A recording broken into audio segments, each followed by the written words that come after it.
బాధింపబడిన ఒక స్త్రీ న్యాయం కోసం న్యాయస్థానం తలుపులు తట్టింది. కాని ఇక్కడ కూడా ఆమెకు వ్యతిరేకతే ఎదురయ్యింది. 21 సంవత్సరాల వయసున్న అమ్మాయి చెబుతోంది, తన 13 ఏళ్ల వయసులో కేసు వాదనకొచ్చాక నాకర్థమైంది ఎందుకు ఫైల్ చేశానా అని బాధపడ్డాను. లాయర్ ముందుగా అడిగిన ప్రశ్న బట్టను ఎవరు విప్పారు అని.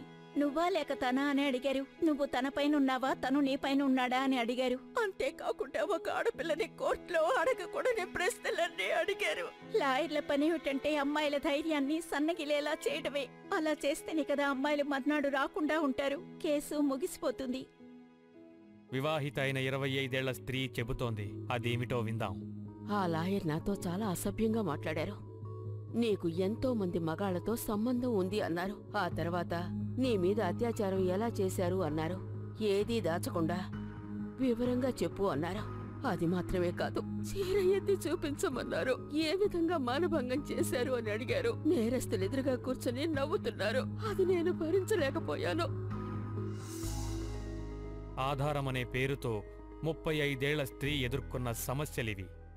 అత్యాచారం జరిగినప్పుడు నేను ఏ దుస్తులు వేసుకున్నానో ఆ దుస్తుల్ని, అంటే జీన్స్, షర్ట్, అండర్ గార్మెంట్స్, వీటన్నిటినీ కోర్టుకు తీసుకువచ్చి ఒక ఎగ్జిబిషన్లా పెట్టారు.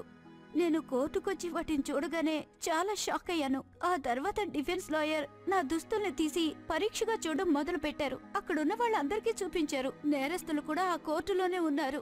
అందరూ నవ్వారు. అక్కడ జడ్జి కూడా ఉన్నారు. కానీ ఎవరూ ఏమీ మాట్లాడలేదు.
నీచాతి నీచంగా క్రూరాతి క్రూరంగా జరుగుతున్నాయి.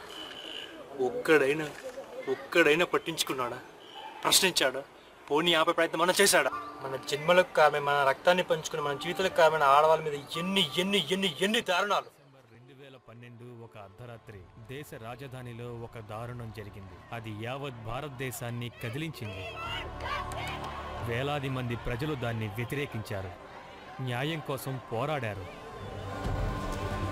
కొన ఊపిరితో కొట్టుమిట్టాడుతున్న అమ్మాయికి న్యాయం జరగాలని ప్రజలందరూ కలిసి పోరాటం సాగిస్తున్నారు. మీరు హాస్పిటల్లో ఉన్నారని తెలుసు, మీ పేరు కూడా మాకు తెలియదు. కానీ మీకోసం మేమందరం మనస్ఫూర్తిగా దేవుణ్ణి ప్రార్థిస్తున్నాం.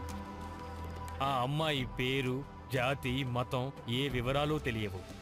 కానీ కోట్ల మంది ప్రజలకి ఆమె ఒక తల్లిగా, చెల్లిగా, కూతురిగా కనిపించింది. ఆమె కోసం అందరూ బాధపడ్డారు.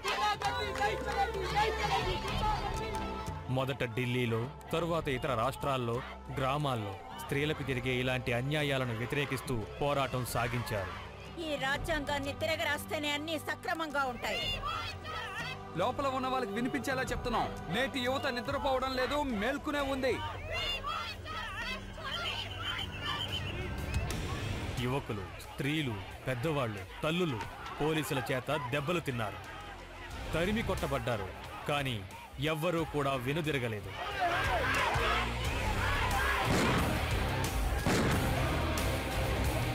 ఈ విషయంలో ప్రభుత్వం వెంటనే చర్య తీసుకోవాలని పోరాటం సాగించారు. వాళ్ల పోరాటం విజయం సాధించింది.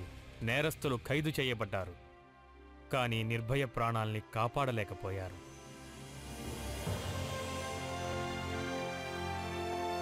ఈ పోరాటం ఒక నమ్మకాన్ని కలిగించింది. ఆ నమ్మకం శాశ్వతంగా నిలిచి ఉంటుంది. నిర్భయ మరణం మన భారతదేశానికి కనువిప్పు కలిగిస్తుందా?